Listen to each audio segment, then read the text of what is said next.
जब शरीर थक जाए, जब मन में उत्साह कम हो जाए और जीवन की दिशा धुंधली लगने लगे, तब सूर्य केवल आकाश में नहीं, हमारे भीतर भी उगता है। ओम आदित्याय विद्महे, यह मंत्र रोग नहीं देखता, यह शक्ति जगाता है, यह भाग्य नहीं बदलता, यह आत्मबल जगाता है।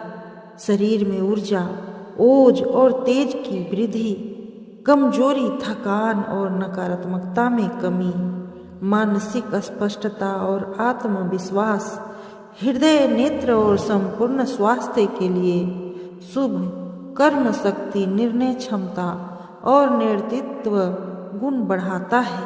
आलस्य, भय और आत्मसंदेह को धीरे धीरे दूर करता है।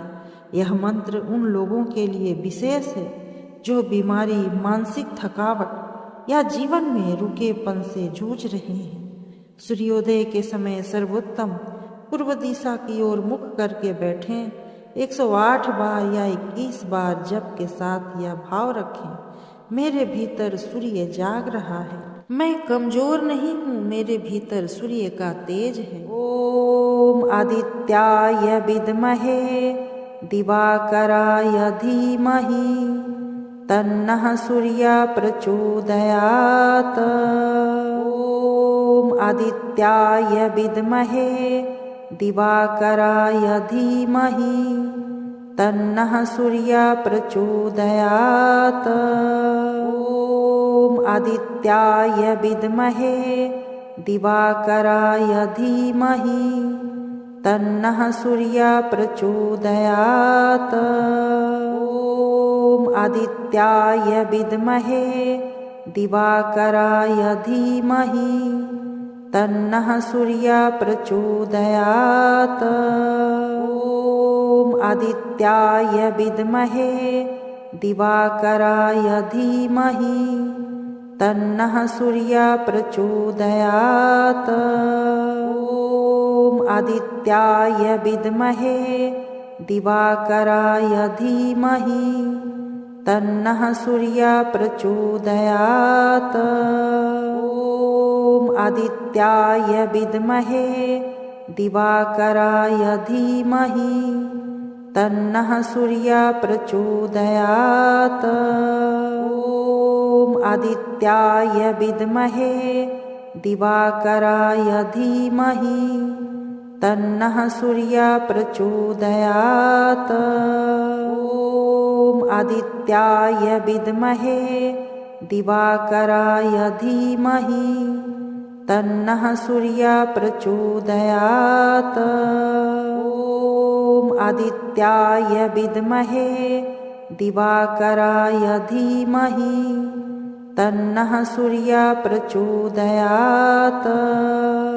ओम आदित्याय विद्महे दिवाकराय धीमहि तन्नः सूर्यः प्रचोदयात्। ओम आदित्याय विद्महे दिवाकराय धीमहि तन्नः सूर्यः प्रचोदयात्। ओम आदित्याय विद्महे दिवाकराय धीमहि तन्नः सूर्यः प्रचोदयात्। ओम आदित्याय विद्महे दिवाकराय धीमहि तन्नः सूर्यः प्रचोदयात्। ओम आदित्याय विद्महे दिवाकराय धीमहि तन्नः सूर्यः प्रचोदयात्। ओम आदित्याय विद्महे दिवाकराय धीमहि तन्नः सूर्यः प्रचोदयात्। ओम आदित्याय विद्महे दिवाकराय धीमहि तन्नः सूर्यः प्रचोदयात्। ओम आदित्याय विद्महे दिवाकराय धीमहि तन्नः सूर्यः प्रचोदयात्। ओम आदित्याय विद्महे दिवाकराय धीमहि तन्नः सूर्यः प्रचोदयात्। ॐ आदित्याय विद्महे दिवाकराय धीमहि तन्नः सूर्यः प्रचोदयात्। ॐ आदित्याय विद्महे दिवाकराय धीमहि तन्नः सूर्यः प्रचोदयात्। ॐ आदित्याय विद्महे दिवाकराय धीमहि तन्नः सूर्यः प्रचोदयात्। ॐ आदित्याय विद्महे दिवाकराय धीमहि तन्नः सूर्यः प्रचोदयात्। ॐ आदित्याय विद्महे दिवाकराय धीमहि तन्नः सूर्यः प्रचोदयात्। ॐ आदित्याय विद्महे दिवाकराय धीमहि तन्नः सूर्यः प्रचोदयात्। ॐ आदित्याय विद्महे दिवाकराय धीमहि तन्नः सूर्यः प्रचोदयात्। ॐ आदित्याय विद्महे दिवाकराय धीमहि तन्नः सूर्यः प्रचोदयात्। ॐ आदित्याय विद्महे दिवाकराय धीमहि तन्नः सूर्यः प्रचोदयात्। ॐ आदित्याय विद्महे दिवाकराय धीमहि तन्नः सूर्यः प्रचोदयात्। ॐ आदित्याय विद्महे दिवाकराय धीमहि तन्नः सूर्यः प्रचोदयात्। ॐ आदित्याय विद्महे दिवाकराय धीमहि तन्नः सूर्यः प्रचोदयात्। ॐ आदित्याय विद्महे दिवाकराय धीमहि तन्नः सूर्यः प्रचोदयात्। ॐ आदित्याय विद्महे दिवाकराय धीमहि तन्नः सूर्यः प्रचोदयात्। ॐ आदित्याय विद्महे दिवाकराय धीमहि तन्नः सूर्यः प्रचोदयात्।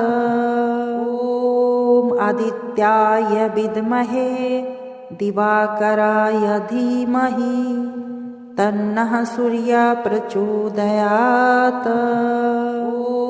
ॐ आदित्याय विद्महे दिवाकराय धीमहि तन्नः सूर्यः प्रचोदयात्।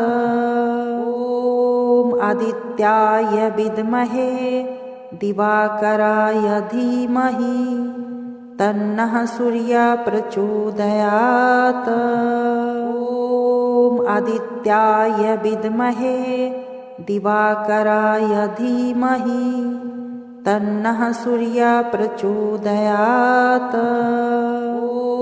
ॐ आदित्याय विद्महे दिवाकराय धीमहि तन्नः सूर्यः प्रचोदयात्। ॐ आदित्याय विद्महे दिवाकराय धीमहि तन्नः सूर्यः प्रचोदयात्। ॐ आदित्याय विद्महे दिवाकराय धीमहि तन्नः सूर्यः प्रचोदयात्। ॐ आदित्याय विद्महे दिवाकराय धीमहि तन्नः सूर्यः प्रचोदयात्। ॐ आदित्याय विद्महे दिवाकराय धीमहि तन्नः सूर्यः प्रचोदयात्। ॐ आदित्याय विद्महे दिवाकराय धीमहि तन्नः सूर्यः प्रचोदयात्। ॐ आदित्याय विद्महे दिवाकराय धीमहि तन्नः सूर्यः प्रचोदयात्। ॐ आदित्याय विद्महे दिवाकराय धीमहि तन्नः सूर्यः प्रचोदयात्। ॐ आदित्याय विद्महे दिवाकराय धीमहि तन्नः सूर्यः प्रचोदयात्। ॐ आदित्याय विद्महे दिवाकराय धीमहि तन्नः सूर्यः प्रचोदयात्। ॐ आदित्याय विद्महे दिवाकराय धीमहि तन्नः सूर्यः प्रचोदयात्।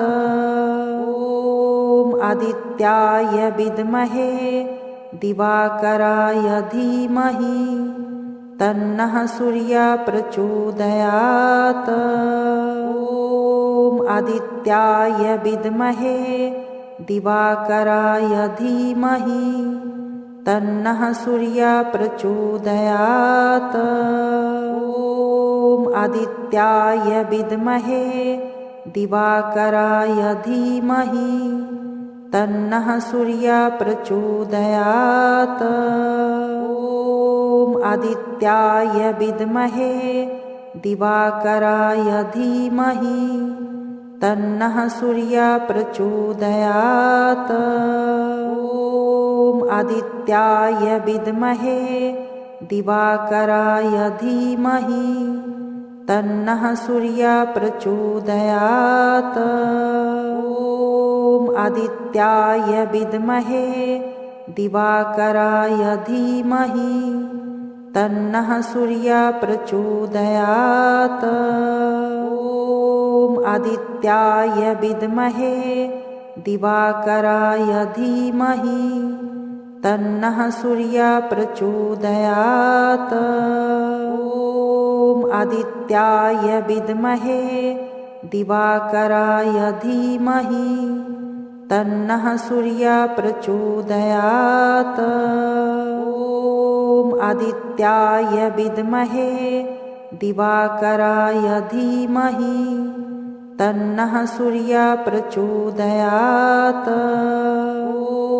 ॐ आदित्याय विद्महे दिवाकराय धीमहि तन्नः सूर्यः प्रचोदयात्। ॐ आदित्याय विद्महे दिवाकराय धीमहि तन्नः सूर्यः प्रचोदयात्। ॐ आदित्याय विद्महे दिवाकराय धीमहि तन्नः सूर्यः प्रचोदयात्। ॐ आदित्याय विद्महे दिवाकराय धीमहि तन्नः सूर्यः प्रचोदयात्। ॐ आदित्याय विद्महे दिवाकराय धीमहि तन्नः सूर्यः प्रचोदयात्। ॐ आदित्याय विद्महे दिवाकराय धीमहि तन्नः सूर्यः प्रचोदयात्। ॐ आदित्याय विद्महे दिवाकराय धीमहि तन्नः सूर्यः प्रचोदयात्। ॐ आदित्याय विद्महे दिवाकराय धीमहि तन्नः सूर्यः प्रचोदयात्। ॐ आदित्याय विद्महे दिवाकराय धीमहि तन्नः सूर्यः प्रचोदयात्। ॐ आदित्याय विद्महे दिवाकराय धीमहि तन्नः सूर्यः प्रचोदयात्। ॐ आदित्याय विद्महे दिवाकराय धीमहि तन्नः सूर्यः प्रचोदयात्।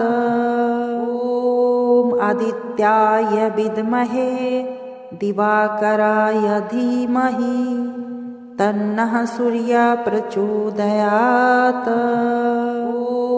ॐ आदित्याय विद्महे दिवाकराय धीमहि तन्नः सूर्यः प्रचोदयात्। ॐ आदित्याय विद्महे दिवाकराय धीमहि तन्नः सूर्यः प्रचोदयात्। ॐ आदित्याय विद्महे दिवाकराय धीमहि तन्नः सूर्यः प्रचोदयात्। ॐ आदित्याय विद्महे दिवाकराय धीमहि तन्नः सूर्यः प्रचोदयात्। ॐ आदित्याय विद्महे दिवाकराय धीमहि तन्नः सूर्यः प्रचोदयात्। ॐ आदित्याय विद्महे दिवाकराय धीमहि तन्नः सूर्यः प्रचोदयात्। ॐ आदित्याय विद्महे दिवाकराय धीमहि तन्नः सूर्यः प्रचोदयात्। ॐ आदित्याय विद्महे दिवाकराय धीमहि तन्नः सूर्यः प्रचोदयात्। ॐ आदित्याय विद्महे दिवाकराय धीमहि तन्नः सूर्यः प्रचोदयात्। ॐ आदित्याय विद्महे दिवाकराय धीमहि तन्नः सूर्यः प्रचोदयात्। ॐ आदित्याय विद्महे दिवाकराय धीमहि तन्नः सूर्यः प्रचोदयात्। ॐ आदित्याय विद्महे दिवाकराय धीमहि तन्नः सूर्यः प्रचोदयात्। ॐ आदित्याय विद्महे दिवाकराय धीमहि तन्नः सूर्यः प्रचोदयात्। ॐ आदित्याय विद्महे दिवाकराय धीमहि तन्नः सूर्यः प्रचोदयात्। ॐ आदित्याय विद्महे दिवाकराय धीमहि तन्नः सूर्यः प्रचोदयात्। ॐ आदित्याय विद्महे दिवाकराय धीमहि तन्नः सूर्यः प्रचोदयात्। ॐ आदित्याय विद्महे दिवाकराय धीमहि तन्नः सूर्यः प्रचोदयात्। ॐ आदित्याय विद्महे दिवाकराय धीमहि तन्नः सूर्यः प्रचोदयात्। ॐ आदित्याय विद्महे दिवाकराय धीमहि तन्नः सूर्यः प्रचोदयात्। ॐ आदित्याय विद्महे दिवाकराय धीमहि तन्नः सूर्यः प्रचोदयात्। ॐ आदित्याय विद्महे दिवाकराय धीमहि तन्नः सूर्यः प्रचोदयात्। ॐ आदित्याय विद्महे दिवाकराय धीमहि तन्नः सूर्यः प्रचोदयात्। ॐ आदित्याय विद्महे दिवाकराय धीमहि तन्नः सूर्यः प्रचोदयात्। ॐ आदित्याय विद्महे दिवाकराय धीमहि तन्नः सूर्यः प्रचोदयात्। ॐ आदित्याय विद्महे दिवाकराय धीमहि तन्नः सूर्यः प्रचोदयात्। ॐ आदित्याय विद्महे दिवाकराय धीमहि तन्नः सूर्यः प्रचोदयात्। ॐ आदित्याय विद्महे दिवाकराय धीमहि तन्नः सूर्यः प्रचोदयात्। ॐ आदित्याय विद्महे दिवाकराय धीमहि तन्नः सूर्यः प्रचोदयात्। ॐ आदित्याय विद्महे दिवाकराय धीमहि तन्नः सूर्यः प्रचोदयात्। ॐ आदित्याय विद्महे दिवाकराय धीमहि तन्नः सूर्यः प्रचोदयात्।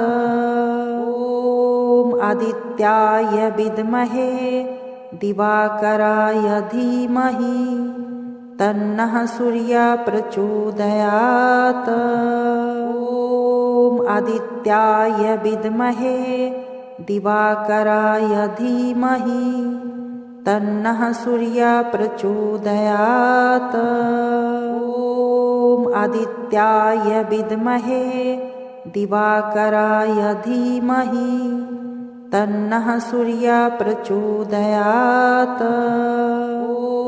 ॐ आदित्याय विद्महे दिवाकराय धीमहि तन्नः सूर्यः प्रचोदयात्। ॐ आदित्याय विद्महे दिवाकराय धीमहि तन्नः सूर्यः प्रचोदयात्। ॐ आदित्याय विद्महे दिवाकराय धीमहि तन्नः सूर्यः प्रचोदयात्। ॐ आदित्याय विद्महे दिवाकराय धीमहि तन्नः सूर्यः प्रचोदयात्।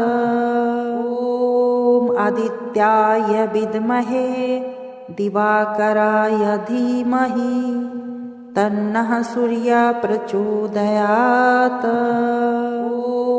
ॐ आदित्याय विद्महे दिवाकराय धीमहि तन्नः सूर्यः प्रचोदयात्। ॐ आदित्याय विद्महे दिवाकराय धीमहि तन्नः सूर्यः प्रचोदयात्। ॐ आदित्याय विद्महे दिवाकराय धीमहि तन्नः सूर्यः प्रचोदयात्।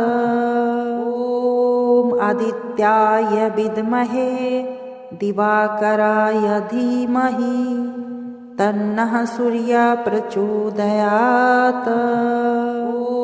ॐ आदित्याय विद्महे दिवाकराय धीमहि तन्नः सूर्यः प्रचोदयात्।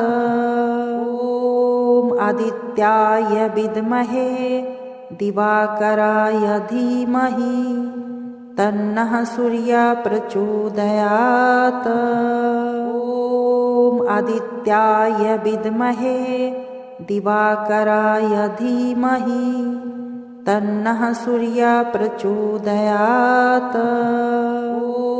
ॐ आदित्याय विद्महे दिवाकराय धीमहि तन्नः सूर्यः प्रचोदयात्।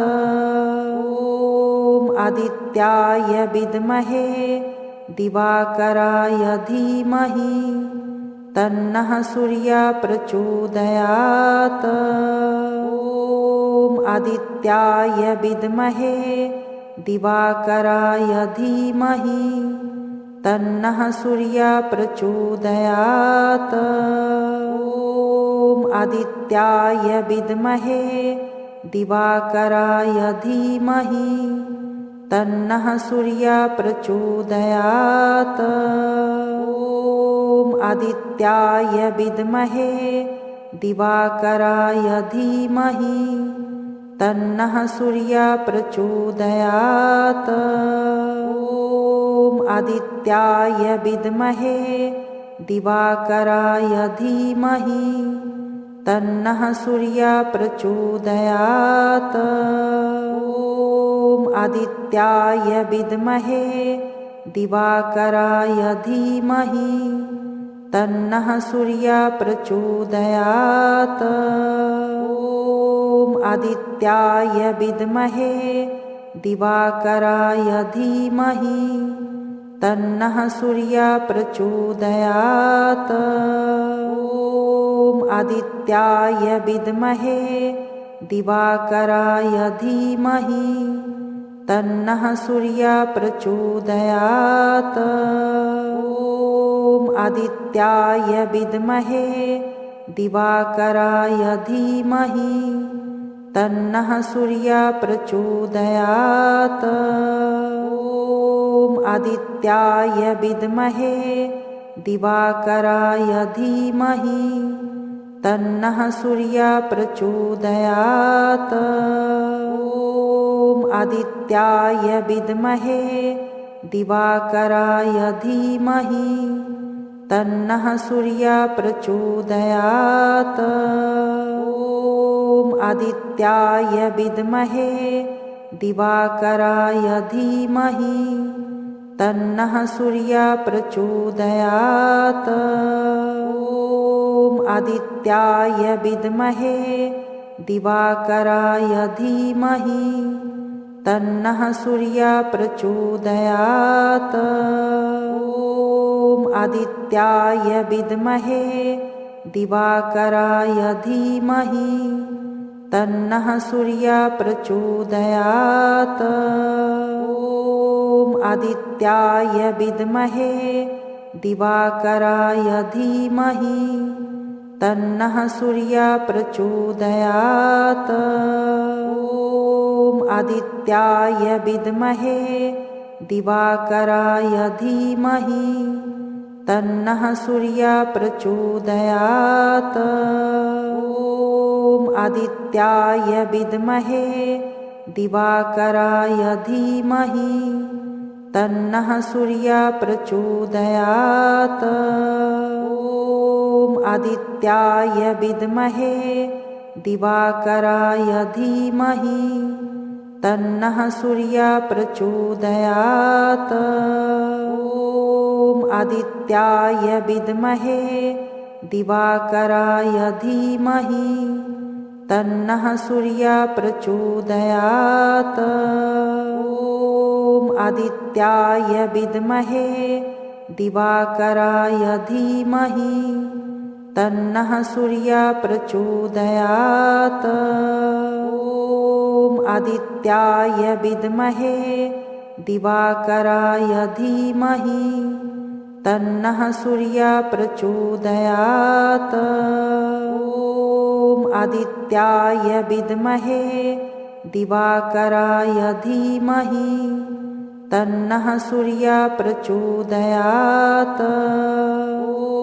ॐ आदित्याय विद्महे दिवाकराय धीमहि तन्नः सूर्यः प्रचोदयात्।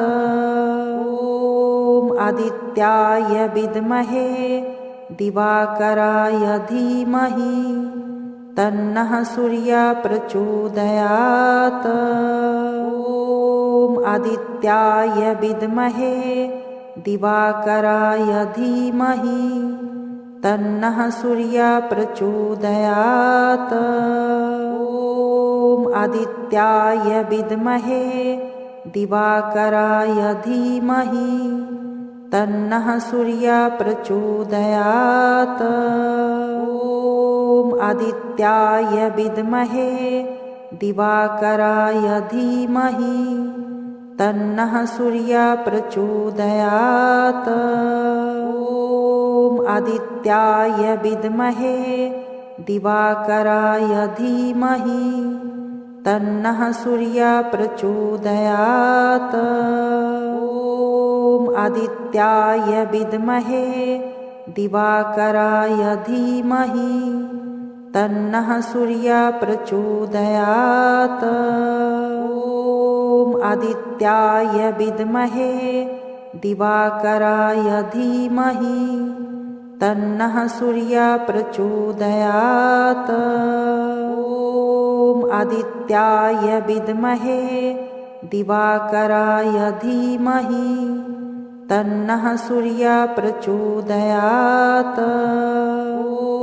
ॐ आदित्याय विद्महे दिवाकराय धीमहि तन्नः सूर्यः प्रचोदयात्। ॐ आदित्याय विद्महे दिवाकराय धीमहि तन्नः सूर्यः प्रचोदयात्। ॐ आदित्याय विद्महे दिवाकराय धीमहि तन्नः सूर्यः प्रचोदयात्। ॐ आदित्याय विद्महे दिवाकराय धीमहि तन्नः सूर्यः प्रचोदयात्। ॐ आदित्याय विद्महे दिवाकराय धीमहि तन्नः सूर्यः प्रचोदयात्। ॐ आदित्याय विद्महे दिवाकराय धीमहि तन्नः सूर्यः प्रचोदयात्। ॐ आदित्याय विद्महे दिवाकराय धीमहि तन्नः सूर्यः प्रचोदयात्। ॐ आदित्याय विद्महे दिवाकराय धीमहि तन्नः सूर्यः प्रचोदयात्। ॐ आदित्याय विद्महे दिवाकराय धीमहि तन्नः सूर्यः प्रचोदयात्। ॐ आदित्याय विद्महे दिवाकराय धीमहि तन्नः सूर्यः प्रचोदयात्। ॐ आदित्याय विद्महे दिवाकराय धीमहि तन्नः सूर्यः प्रचोदयात्। ॐ आदित्याय विद्महे दिवाकराय धीमहि तन्नः सूर्यः प्रचोदयात्। ॐ आदित्याय विद्महे दिवाकराय धीमहि तन्नः सूर्यः प्रचोदयात्। ॐ आदित्याय विद्महे दिवाकराय धीमहि तन्नः सूर्यः प्रचोदयात्। ॐ आदित्याय विद्महे दिवाकराय धीमहि तन्नः सूर्यः प्रचोदयात्। ॐ आदित्याय विद्महे दिवाकराय धीमहि तन्नः सूर्यः प्रचोदयात्। ॐ आदित्याय विद्महे दिवाकराय धीमहि तन्नः सूर्यः प्रचोदयात्। ॐ आदित्याय विद्महे दिवाकराय धीमहि तन्नः सूर्यः प्रचोदयात्। ॐ आदित्याय विद्महे दिवाकराय धीमहि तन्नः सूर्यः प्रचोदयात्। ॐ आदित्याय विद्महे दिवाकराय धीमहि तन्नः सूर्यः प्रचोदयात्। ॐ आदित्याय विद्महे दिवाकराय धीमहि तन्नः सूर्यः प्रचोदयात्। ॐ आदित्याय विद्महे दिवाकराय धीमहि तन्नः सूर्यः प्रचोदयात्। ॐ आदित्याय विद्महे दिवाकराय धीमहि तन्नः सूर्यः प्रचोदयात्। ॐ आदित्याय विद्महे दिवाकराय धीमहि तन्नः सूर्यः प्रचोदयात्। ॐ आदित्याय विद्महे दिवाकराय धीमहि तन्नः सूर्यः प्रचोदयात्। ॐ आदित्याय विद्महे दिवाकराय धीमहि तन्नः सूर्यः प्रचोदयात्। ॐ आदित्याय विद्महे दिवाकराय धीमहि तन्नः सूर्यः प्रचोदयात्। ॐ आदित्याय विद्महे दिवाकराय धीमहि तन्नः सूर्यः प्रचोदयात्। ॐ आदित्याय विद्महे दिवाकराय धीमहि तन्नः सूर्यः प्रचोदयात्। ॐ आदित्याय विद्महे दिवाकराय धीमहि तन्नः सूर्यः प्रचोदयात्। ॐ आदित्याय विद्महे दिवाकराय धीमहि तन्नः सूर्यः प्रचोदयात्। ॐ आदित्याय विद्महे दिवाकराय धीमहि तन्नः सूर्यः प्रचोदयात्। ॐ आदित्याय विद्महे दिवाकराय धीमहि तन्नः सूर्यः प्रचोदयात्। ॐ आदित्याय विद्महे दिवाकराय धीमहि तन्नः सूर्यः प्रचोदयात्। ॐ आदित्याय विद्महे दिवाकराय धीमहि तन्नः सूर्यः प्रचोदयात्। ॐ आदित्याय विद्महे दिवाकराय धीमहि तन्नः सूर्यः प्रचोदयात्। ॐ आदित्याय विद्महे दिवाकराय धीमहि तन्नः सूर्यः प्रचोदयात्। ॐ आदित्याय विद्महे दिवाकराय धीमहि तन्नः सूर्यः प्रचोदयात्। ॐ आदित्याय विद्महे दिवाकराय धीमहि तन्नः सूर्यः प्रचोदयात्। ॐ आदित्याय विद्महे दिवाकराय धीमहि तन्नः सूर्यः प्रचोदयात्।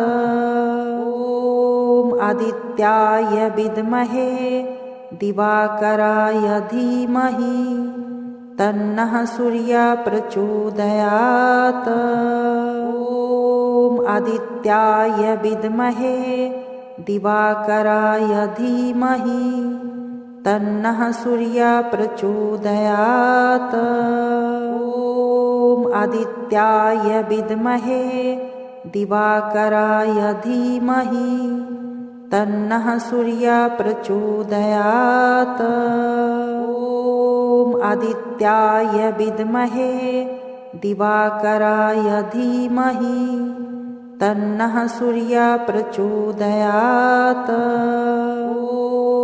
आदित्याय विद्महे दिवाकराय धीमहि तन्नः सूर्यः प्रचोदयात्। ॐ आदित्याय विद्महे दिवाकराय धीमहि तन्नः सूर्यः प्रचोदयात्। ॐ आदित्याय विद्महे दिवाकराय धीमहि तन्नः सूर्यः प्रचोदयात्। ॐ आदित्याय विद्महे दिवाकराय धीमहि तन्नः सूर्यः प्रचोदयात्। ॐ आदित्याय विद्महे दिवाकराय धीमहि तन्नः सूर्यः प्रचोदयात्। ॐ आदित्याय विद्महे दिवाकराय धीमहि तन्नः सूर्यः प्रचोदयात्। ॐ आदित्याय विद्महे दिवाकराय धीमहि तन्नः सूर्यः प्रचोदयात्। ॐ आदित्याय विद्महे दिवाकराय धीमहि तन्नः सूर्यः प्रचोदयात्। ॐ आदित्याय विद्महे दिवाकराय धीमहि तन्नः सूर्यः प्रचोदयात्। ॐ आदित्याय विद्महे दिवाकराय धीमहि तन्नः सूर्यः प्रचोदयात्। ॐ आदित्याय विद्महे दिवाकराय धीमहि तन्नः सूर्यः प्रचोदयात्। ॐ आदित्याय विद्महे दिवाकराय धीमहि तन्नः सूर्यः प्रचोदयात्। ॐ आदित्याय विद्महे दिवाकराय धीमहि तन्नः सूर्यः प्रचोदयात्। ॐ आदित्याय विद्महे दिवाकराय धीमहि तन्नः सूर्यः प्रचोदयात्। ॐ आदित्याय विद्महे दिवाकराय धीमहि तन्नः सूर्यः प्रचोदयात्। ॐ आदित्याय विद्महे दिवाकराय धीमहि तन्नः सूर्यः प्रचोदयात्। ॐ आदित्याय विद्महे दिवाकराय धीमहि तन्नः सूर्यः प्रचोदयात्। ॐ आदित्याय विद्महे दिवाकराय धीमहि तन्नः सूर्यः प्रचोदयात्। ॐ आदित्याय विद्महे दिवाकराय धीमहि तन्नः सूर्यः प्रचोदयात्। ॐ आदित्याय विद्महे दिवाकराय धीमहि तन्नः सूर्यः प्रचोदयात्। ॐ आदित्याय विद्महे दिवाकराय धीमहि तन्नः सूर्यः प्रचोदयात्। ॐ आदित्याय विद्महे दिवाकराय धीमहि तन्नः सूर्यः प्रचोदयात्। ॐ आदित्याय विद्महे दिवाकराय धीमहि तन्नः सूर्यः प्रचोदयात्। ॐ आदित्याय विद्महे दिवाकराय धीमहि तन्नः सूर्यः प्रचोदयात्। ॐ आदित्याय विद्महे दिवाकराय धीमहि तन्नः सूर्यः प्रचोदयात्। ॐ आदित्याय विद्महे दिवाकराय धीमहि तन्नः सूर्यः प्रचोदयात्। ॐ आदित्याय विद्महे दिवाकराय धीमहि तन्नः सूर्यः प्रचोदयात्। ॐ आदित्याय विद्महे दिवाकराय धीमहि तन्नः सूर्यः प्रचोदयात्। ॐ आदित्याय विद्महे दिवाकराय धीमहि तन्नः सूर्यः प्रचोदयात्। ॐ आदित्याय विद्महे दिवाकराय धीमहि तन्नः सूर्यः प्रचोदयात्।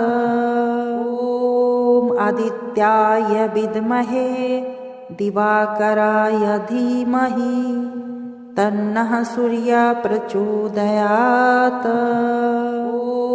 ॐ आदित्याय विद्महे दिवाकराय धीमहि तन्नः सूर्यः प्रचोदयात्।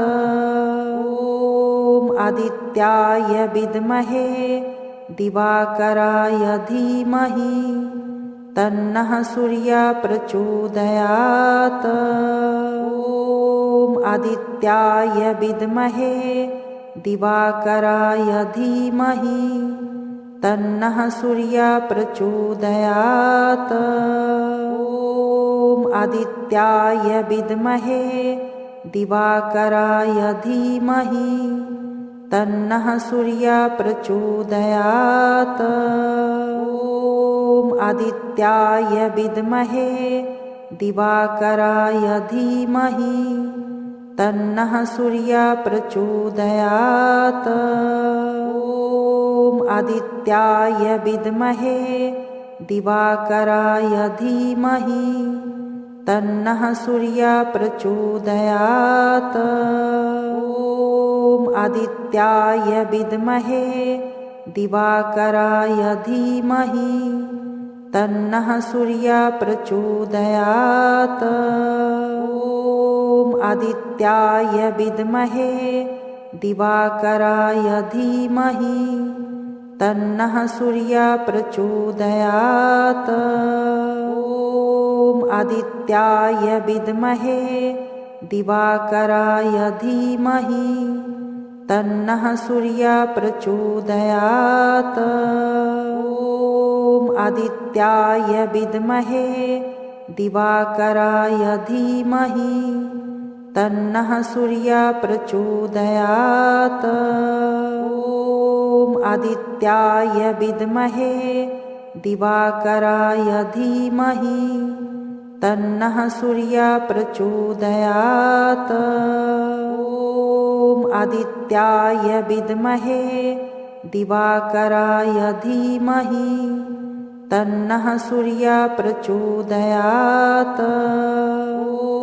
ॐ आदित्याय विद्महे दिवाकराय धीमहि तन्नः सूर्यः प्रचोदयात्। ॐ आदित्याय विद्महे दिवाकराय धीमहि तन्नः सूर्यः प्रचोदयात्। ॐ आदित्याय विद्महे दिवाकराय धीमहि तन्नः सूर्यः प्रचोदयात्। ॐ आदित्याय विद्महे दिवाकराय धीमहि तन्नः सूर्यः प्रचोदयात्। ॐ आदित्याय विद्महे दिवाकराय धीमहि तन्नः सूर्यः प्रचोदयात्। ॐ आदित्याय विद्महे दिवाकराय धीमहि तन्नः सूर्यः प्रचोदयात्। ॐ आदित्याय विद्महे दिवाकराय धीमहि तन्नः सूर्यः प्रचोदयात्। ॐ आदित्याय विद्महे दिवाकराय धीमहि तन्नः सूर्यः प्रचोदयात्। ॐ आदित्याय विद्महे दिवाकराय धीमहि तन्नः सूर्यः प्रचोदयात्। ॐ आदित्याय विद्महे दिवाकराय धीमहि तन्नः सूर्यः प्रचोदयात्। ॐ आदित्याय विद्महे दिवाकराय धीमहि तन्नः सूर्यः प्रचोदयात्। ॐ आदित्याय विद्महे दिवाकराय धीमहि तन्नः सूर्यः प्रचोदयात्। ॐ आदित्याय विद्महे दिवाकराय धीमहि तन्नः सूर्यः प्रचोदयात्। ॐ आदित्याय विद्महे दिवाकराय धीमहि तन्नः सूर्यः प्रचोदयात्। ॐ आदित्याय विद्महे दिवाकराय धीमहि तन्नः सूर्यः प्रचोदयात्। ॐ आदित्याय विद्महे दिवाकराय धीमहि तन्नः सूर्यः प्रचोदयात्। ॐ आदित्याय विद्महे दिवाकराय धीमहि तन्नः सूर्यः प्रचोदयात्। ॐ आदित्याय विद्महे दिवाकराय धीमहि तन्नः सूर्यः प्रचोदयात्। ॐ आदित्याय विद्महे दिवाकराय धीमहि तन्नः सूर्यः प्रचोदयात्। ॐ आदित्याय विद्महे दिवाकराय धीमहि तन्नः सूर्यः प्रचोदयात्। ॐ आदित्याय विद्महे दिवाकराय धीमहि तन्नः सूर्यः प्रचोदयात्। ॐ आदित्याय विद्महे दिवाकराय धीमहि तन्नः सूर्यः प्रचोदयात्। ॐ आदित्याय विद्महे दिवाकराय धीमहि तन्नः सूर्यः प्रचोदयात्। ॐ आदित्याय विद्महे दिवाकराय धीमहि तन्नः सूर्यः प्रचोदयात्। ॐ आदित्याय विद्महे दिवाकराय धीमहि तन्नः सूर्यः प्रचोदयात्। ॐ आदित्याय विद्महे दिवाकराय धीमहि तन्नः सूर्यः प्रचोदयात्। ॐ आदित्याय विद्महे दिवाकराय धीमहि तन्नः सूर्यः प्रचोदयात्। ॐ आदित्याय विद्महे दिवाकराय धीमहि तन्नः सूर्यः प्रचोदयात्।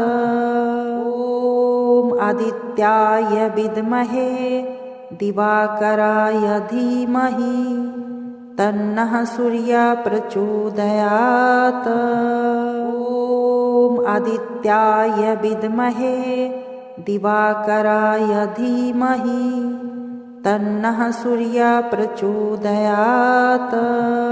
ॐ आदित्याय विद्महे दिवाकराय धीमहि तन्नः सूर्यः प्रचोदयात्। ॐ आदित्याय विद्महे दिवाकराय धीमहि तन्नः सूर्यः प्रचोदयात्। ॐ आदित्याय विद्महे दिवाकराय धीमहि तन्नः सूर्यः प्रचोदयात्। ॐ आदित्याय विद्महे दिवाकराय धीमहि तन्नः सूर्यः प्रचोदयात्। ॐ आदित्याय विद्महे दिवाकराय धीमहि तन्नः सूर्यः प्रचोदयात्। ॐ आदित्याय विद्महे दिवाकराय धीमहि तन्नः सूर्यः प्रचोदयात्। ॐ आदित्याय विद्महे दिवाकराय धीमहि तन्नः सूर्यः प्रचोदयात्।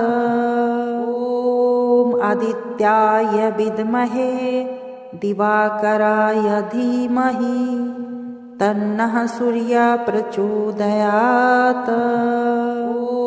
ॐ आदित्याय विद्महे दिवाकराय धीमहि तन्नः सूर्यः प्रचोदयात्।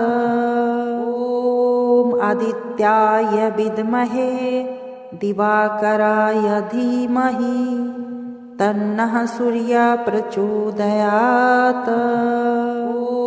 ॐ आदित्याय विद्महे दिवाकराय धीमहि तन्नः सूर्यः प्रचोदयात्। ॐ आदित्याय विद्महे दिवाकराय धीमहि तन्नः सूर्यः प्रचोदयात्। ॐ आदित्याय विद्महे दिवाकराय धीमहि तन्नः सूर्यः प्रचोदयात्। ॐ आदित्याय विद्महे दिवाकराय धीमहि तन्नः सूर्यः प्रचोदयात्। ॐ आदित्याय विद्महे दिवाकराय धीमहि तन्नः सूर्यः प्रचोदयात्। ॐ आदित्याय विद्महे दिवाकराय धीमहि तन्नः सूर्यः प्रचोदयात्। ॐ आदित्याय विद्महे दिवाकराय धीमहि तन्नः सूर्यः प्रचोदयात्। ॐ आदित्याय विद्महे दिवाकराय धीमहि तन्नः सूर्यः प्रचोदयात्। ॐ आदित्याय विद्महे दिवाकराय धीमहि तन्नः सूर्यः प्रचोदयात्। ॐ आदित्याय विद्महे दिवाकराय धीमहि तन्नः सूर्यः प्रचोदयात्। ॐ आदित्याय विद्महे दिवाकराय धीमहि तन्नः सूर्यः प्रचोदयात्। ॐ आदित्याय विद्महे दिवाकराय धीमहि तन्नः सूर्यः प्रचोदयात्। ॐ आदित्याय विद्महे दिवाकराय धीमहि तन्नः सूर्यः प्रचोदयात्।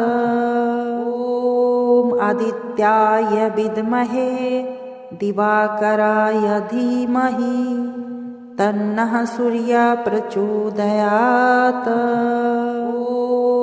आदित्याय विद्महे दिवाकराय धीमहि तन्नः सूर्यः प्रचोदयात्।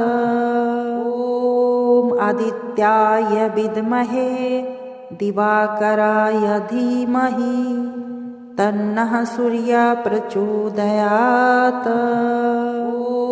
ॐ आदित्याय विद्महे दिवाकराय धीमहि तन्नः सूर्यः प्रचोदयात्। ॐ आदित्याय विद्महे दिवाकराय धीमहि तन्नः सूर्यः प्रचोदयात्। ॐ आदित्याय विद्महे दिवाकराय धीमहि तन्नः सूर्यः प्रचोदयात्। ॐ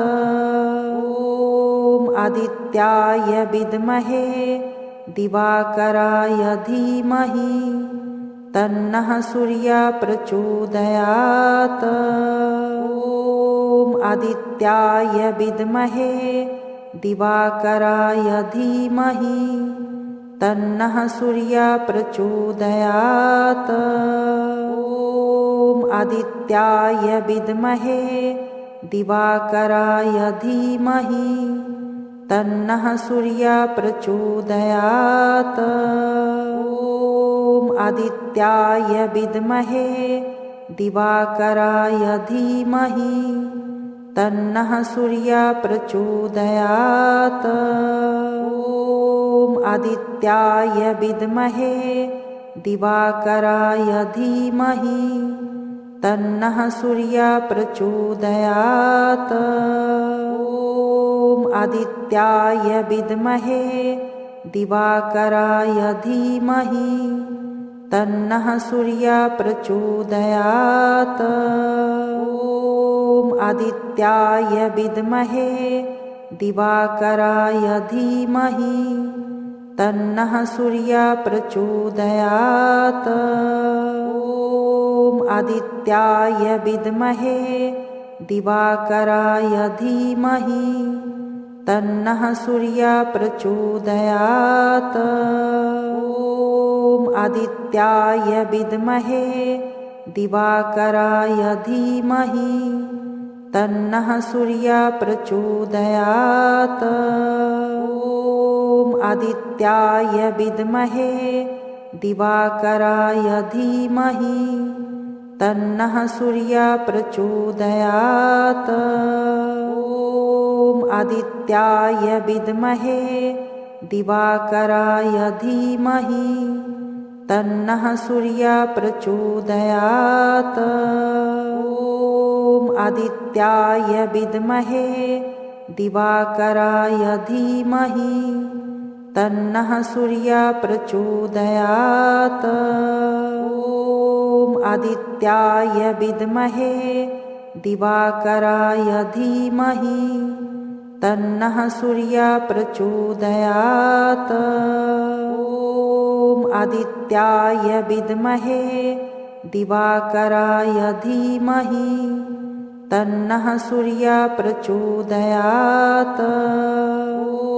ॐ आदित्याय विद्महे दिवाकराय धीमहि तन्नः सूर्यः प्रचोदयात्।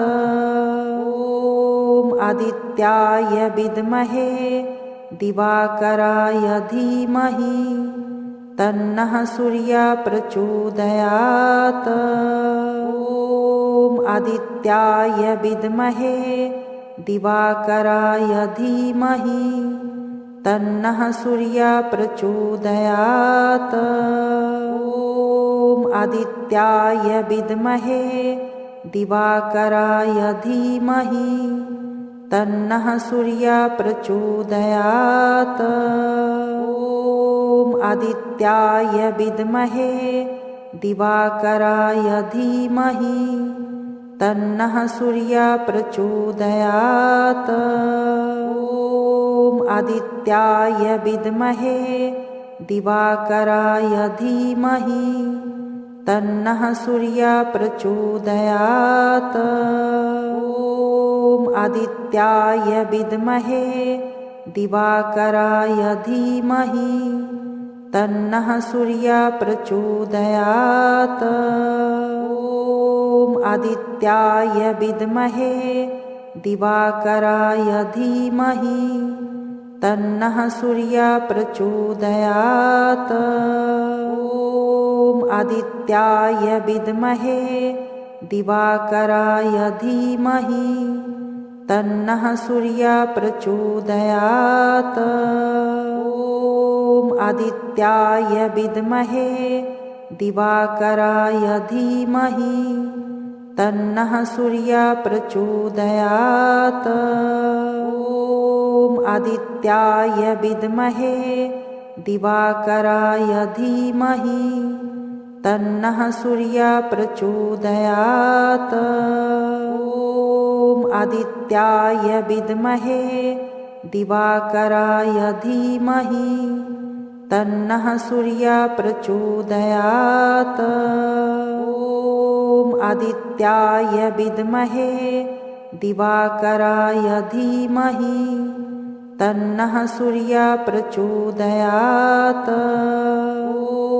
ॐ आदित्याय विद्महे दिवाकराय धीमहि तन्नः सूर्यः प्रचोदयात्। ॐ आदित्याय विद्महे दिवाकराय धीमहि तन्नः सूर्यः प्रचोदयात्। ॐ आदित्याय विद्महे दिवाकराय धीमहि तन्नः सूर्यः प्रचोदयात्। ॐ आदित्याय विद्महे दिवाकराय धीमहि तन्नः सूर्यः प्रचोदयात्। ॐ आदित्याय विद्महे दिवाकराय धीमहि तन्नः सूर्यः प्रचोदयात्। ॐ आदित्याय विद्महे दिवाकराय धीमहि तन्नः सूर्यः प्रचोदयात्। ॐ आदित्याय विद्महे दिवाकराय धीमहि तन्नः सूर्यः प्रचोदयात्। ॐ आदित्याय विद्महे दिवाकराय धीमहि तन्नः सूर्यः प्रचोदयात्। ॐ आदित्याय विद्महे दिवाकराय धीमहि तन्नः सूर्यः प्रचोदयात्। ॐ आदित्याय विद्महे दिवाकराय धीमहि तन्नः सूर्यः प्रचोदयात्। ॐ आदित्याय विद्महे दिवाकराय धीमहि तन्नः सूर्यः प्रचोदयात्। ॐ आदित्याय विद्महे दिवाकराय धीमहि तन्नः सूर्यः प्रचोदयात्। ॐ आदित्याय विद्महे दिवाकराय धीमहि तन्नः सूर्यः प्रचोदयात्। ॐ आदित्याय विद्महे दिवाकराय धीमहि तन्नः सूर्यः प्रचोदयात्। ॐ आदित्याय विद्महे दिवाकराय धीमहि तन्नः सूर्यः प्रचोदयात्। ॐ आदित्याय विद्महे दिवाकराय धीमहि तन्नः सूर्यः प्रचोदयात्। ॐ आदित्याय विद्महे दिवाकराय धीमहि तन्नः सूर्यः प्रचोदयात्। ॐ आदित्याय विद्महे दिवाकराय धीमहि तन्नः सूर्यः प्रचोदयात्। ॐ आदित्याय विद्महे दिवाकराय धीमहि तन्नः सूर्यः प्रचोदयात्।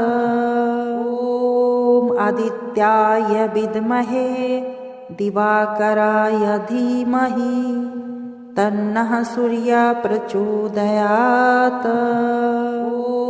ॐ आदित्याय विद्महे दिवाकराय धीमहि तन्नः सूर्यः प्रचोदयात्। ॐ आदित्याय विद्महे दिवाकराय धीमहि तन्नः सूर्यः प्रचोदयात्। ॐ आदित्याय विद्महे दिवाकराय धीमहि तन्नः सूर्यः प्रचोदयात्। ॐ आदित्याय विद्महे दिवाकराय धीमहि तन्नः सूर्यः प्रचोदयात्। ॐ आदित्याय विद्महे दिवाकराय धीमहि तन्नः सूर्यः प्रचोदयात्। ॐ आदित्याय विद्महे दिवाकराय धीमहि तन्नः सूर्यः प्रचोदयात्। ॐ आदित्याय विद्महे दिवाकराय धीमहि तन्नः सूर्यः प्रचोदयात्। ॐ आदित्याय विद्महे दिवाकराय धीमहि तन्नः सूर्यः प्रचोदयात्। ॐ आदित्याय विद्महे दिवाकराय धीमहि तन्नः सूर्यः प्रचोदयात्। ॐ आदित्याय विद्महे दिवाकराय धीमहि तन्नः सूर्यः प्रचोदयात्। ॐ आदित्याय विद्महे दिवाकराय धीमहि तन्नः सूर्यः प्रचोदयात्। ॐ आदित्याय विद्महे दिवाकराय धीमहि तन्नः सूर्यः प्रचोदयात्। ॐ आदित्याय विद्महे दिवाकराय धीमहि तन्नः सूर्यः प्रचोदयात्। ॐ आदित्याय विद्महे दिवाकराय धीमहि तन्नः सूर्यः प्रचोदयात्। ॐ आदित्याय विद्महे दिवाकराय धीमहि तन्नः सूर्यः प्रचोदयात्। ॐ आदित्याय विद्महे दिवाकराय धीमहि तन्नः सूर्यः प्रचोदयात्। ॐ आदित्याय विद्महे दिवाकराय धीमहि तन्नः सूर्यः प्रचोदयात्। ॐ आदित्याय विद्महे दिवाकराय धीमहि तन्नः सूर्यः प्रचोदयात्। ॐ आदित्याय विद्महे दिवाकराय धीमहि तन्नः सूर्यः प्रचोदयात्। ॐ आदित्याय विद्महे दिवाकराय धीमहि तन्नः सूर्यः प्रचोदयात्। ॐ आदित्याय विद्महे दिवाकराय धीमहि तन्नः सूर्यः प्रचोदयात्। ॐ आदित्याय विद्महे दिवाकराय धीमहि तन्नः सूर्यः प्रचोदयात्। ॐ आदित्याय विद्महे दिवाकराय धीमहि तन्नः सूर्यः प्रचोदयात्। ॐ आदित्याय विद्महे दिवाकराय धीमहि तन्नः सूर्यः प्रचोदयात्। ॐ आदित्याय विद्महे दिवाकराय धीमहि तन्नः सूर्यः प्रचोदयात्। ॐ आदित्याय विद्महे दिवाकराय धीमहि तन्नः सूर्यः प्रचोदयात्। ॐ आदित्याय विद्महे दिवाकराय धीमहि तन्नः सूर्यः प्रचोदयात्। ॐ आदित्याय विद्महे दिवाकराय धीमहि तन्नः सूर्यः प्रचोदयात्। ॐ आदित्याय विद्महे दिवाकराय धीमहि तन्नः सूर्यः प्रचोदयात्। ॐ आदित्याय विद्महे दिवाकराय धीमहि तन्नः सूर्यः प्रचोदयात्। ॐ आदित्याय विद्महे दिवाकराय धीमहि तन्नः सूर्यः प्रचोदयात्। ॐ आदित्याय विद्महे दिवाकराय धीमहि तन्नः सूर्यः प्रचोदयात्। ॐ आदित्याय विद्महे दिवाकराय धीमहि तन्नः सूर्यः प्रचोदयात्। ॐ आदित्याय विद्महे दिवाकराय धीमहि तन्नः सूर्यः प्रचोदयात्। ॐ आदित्याय विद्महे दिवाकराय धीमहि तन्नः सूर्यः प्रचोदयात्। ॐ आदित्याय विद्महे दिवाकराय धीमहि तन्नः सूर्यः प्रचोदयात्।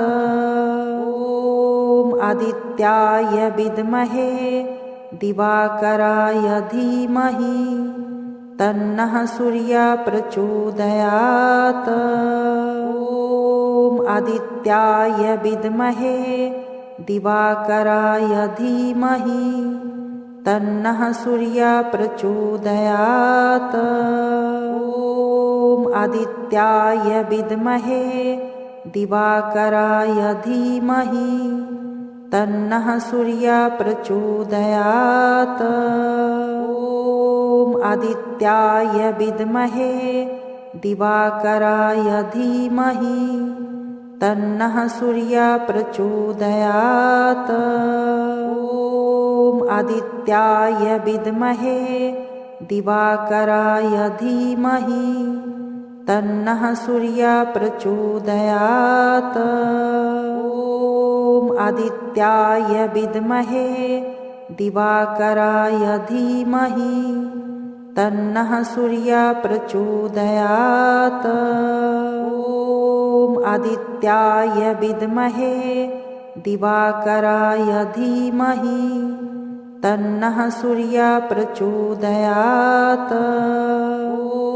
ॐ आदित्याय विद्महे दिवाकराय धीमहि तन्नः सूर्यः प्रचोदयात्।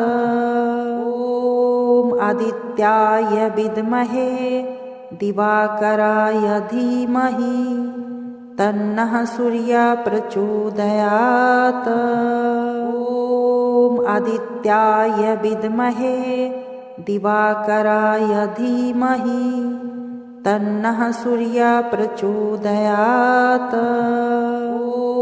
ॐ आदित्याय विद्महे दिवाकराय धीमहि तन्नः सूर्यः प्रचोदयात्।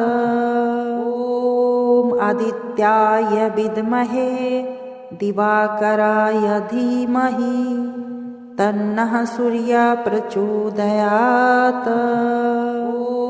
ॐ आदित्याय विद्महे दिवाकराय धीमहि तन्नः सूर्यः प्रचोदयात्। ॐ आदित्याय विद्महे दिवाकराय धीमहि तन्नः सूर्यः प्रचोदयात्। ॐ आदित्याय विद्महे दिवाकराय धीमहि तन्नः सूर्यः प्रचोदयात्। ॐ आदित्याय विद्महे दिवाकराय धीमहि तन्नः सूर्यः प्रचोदयात्। ॐ आदित्याय विद्महे दिवाकराय धीमहि तन्नः सूर्यः प्रचोदयात्।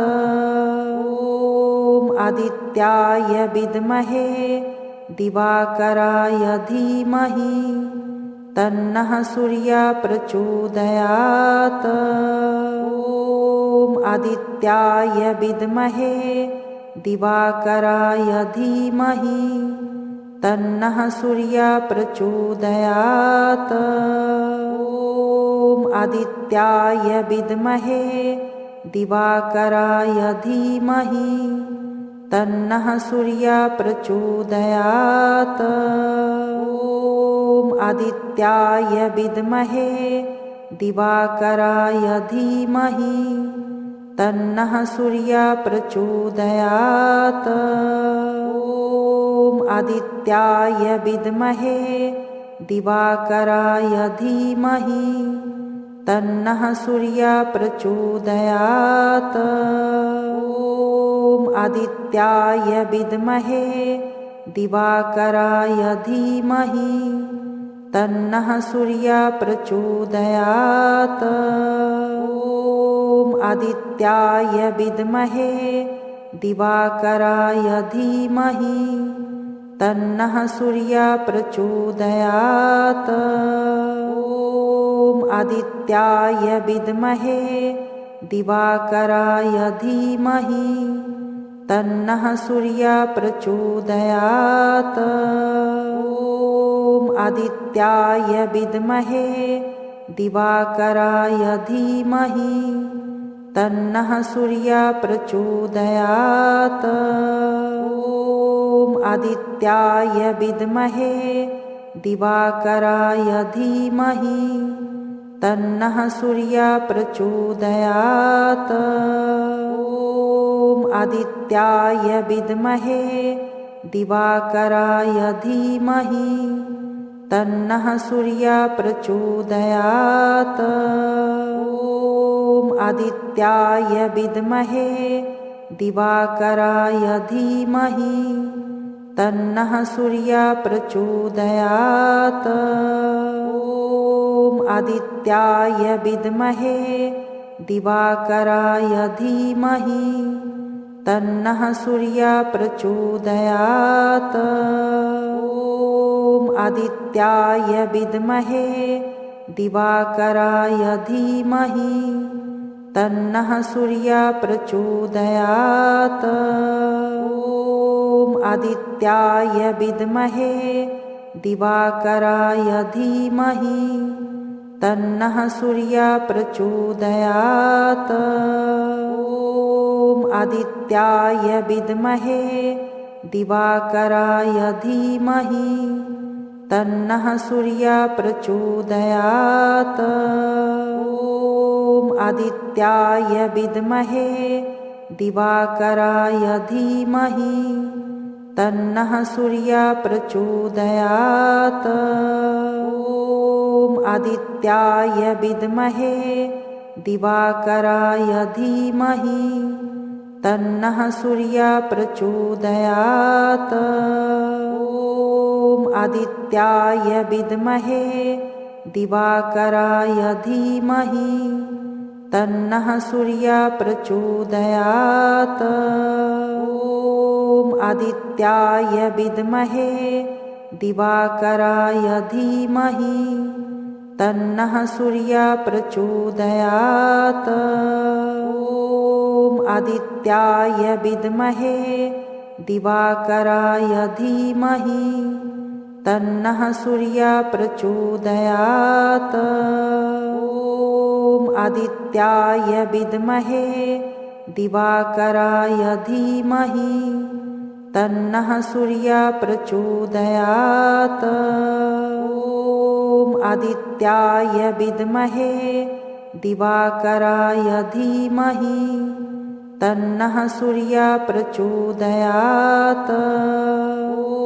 ॐ आदित्याय विद्महे दिवाकराय धीमहि तन्नः सूर्यः प्रचोदयात्।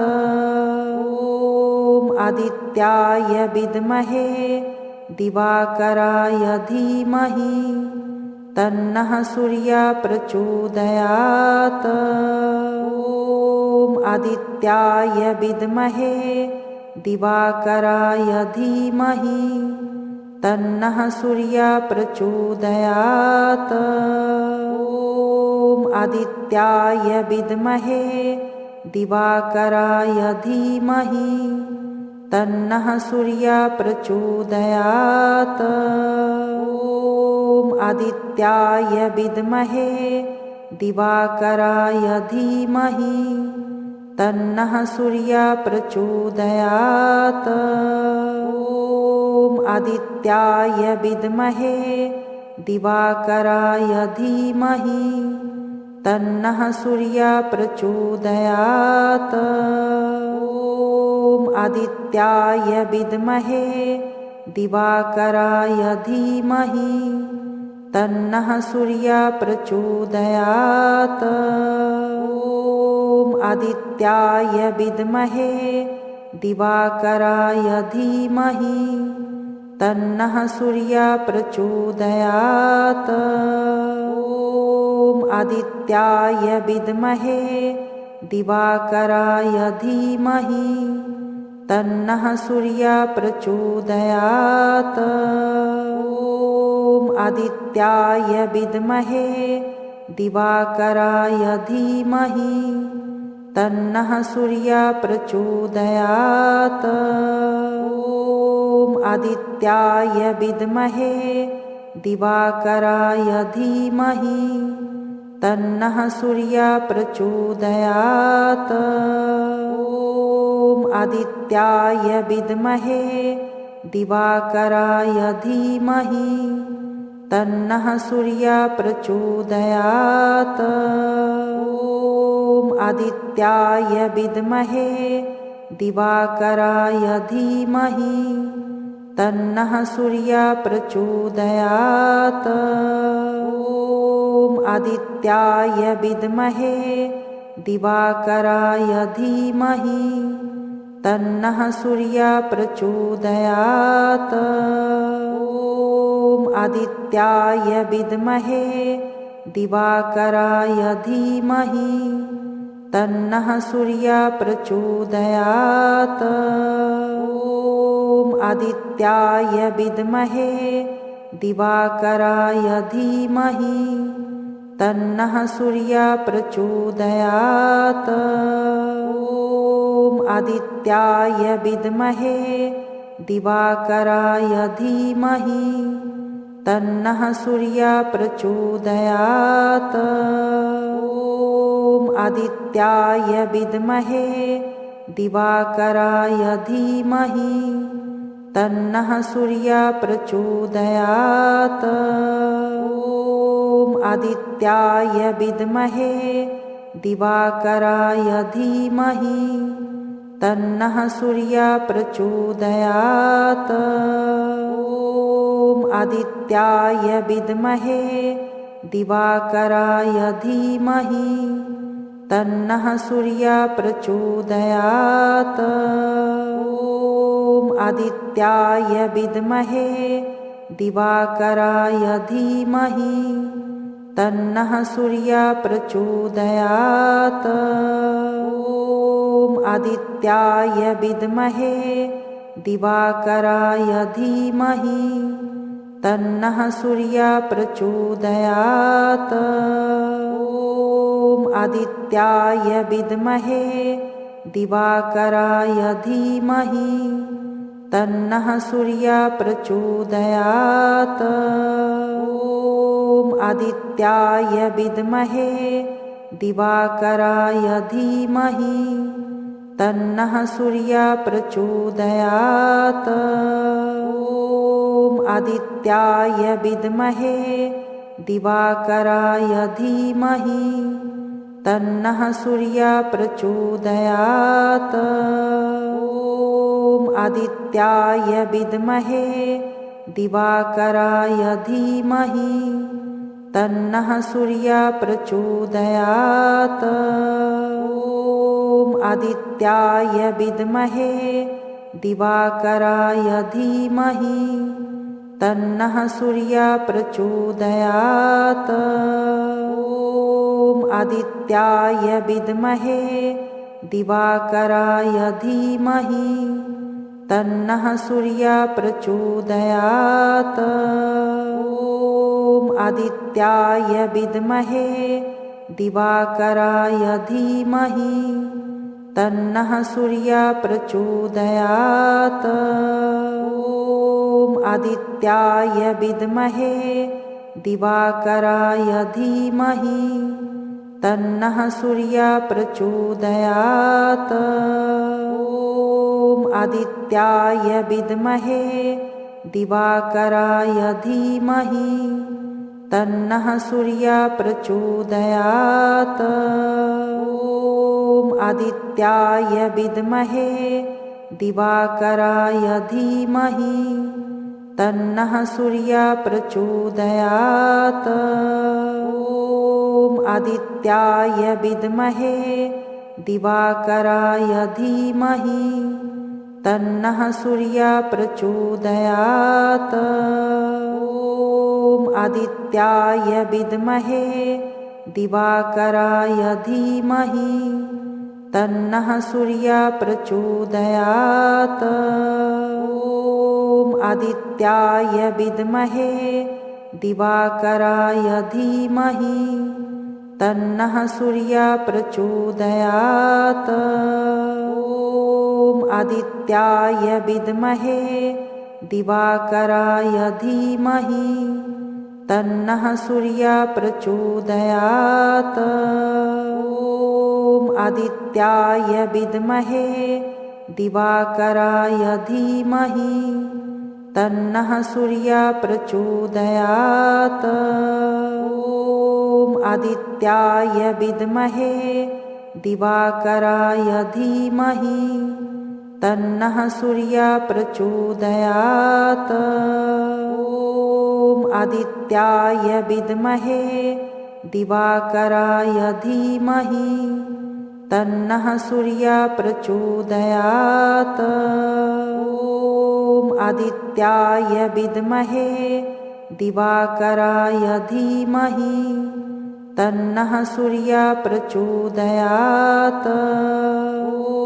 ॐ आदित्याय विद्महे दिवाकराय धीमहि तन्नः सूर्यः प्रचोदयात्। ॐ आदित्याय विद्महे दिवाकराय धीमहि तन्नः सूर्यः प्रचोदयात्। ॐ आदित्याय विद्महे दिवाकराय धीमहि तन्नः सूर्यः प्रचोदयात्।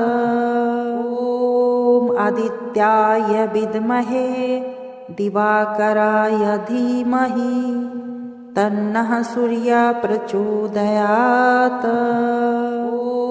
ॐ आदित्याय विद्महे दिवाकराय धीमहि तन्नः सूर्यः प्रचोदयात्।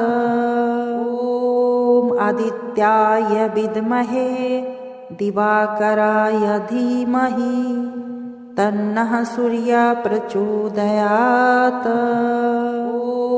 ॐ आदित्याय विद्महे दिवाकराय धीमहि तन्नः सूर्यः प्रचोदयात्। ॐ आदित्याय विद्महे दिवाकराय धीमहि तन्नः सूर्यः प्रचोदयात्। ॐ आदित्याय विद्महे दिवाकराय धीमहि तन्नः सूर्यः प्रचोदयात्। ॐ आदित्याय विद्महे दिवाकराय धीमहि तन्नः सूर्यः प्रचोदयात्। ॐ आदित्याय विद्महे दिवाकराय धीमहि तन्नः सूर्यः प्रचोदयात्। ॐ आदित्याय विद्महे दिवाकराय धीमहि तन्नः सूर्यः प्रचोदयात्। ॐ आदित्याय विद्महे दिवाकराय धीमहि तन्नः सूर्यः प्रचोदयात्। ॐ आदित्याय विद्महे दिवाकराय धीमहि तन्नः सूर्यः प्रचोदयात्। ॐ आदित्याय विद्महे दिवाकराय धीमहि तन्नः सूर्यः प्रचोदयात्।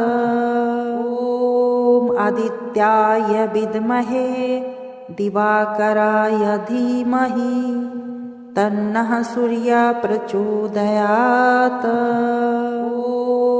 आदित्याय विद्महे दिवाकराय धीमहि तन्नः सूर्यः प्रचोदयात्।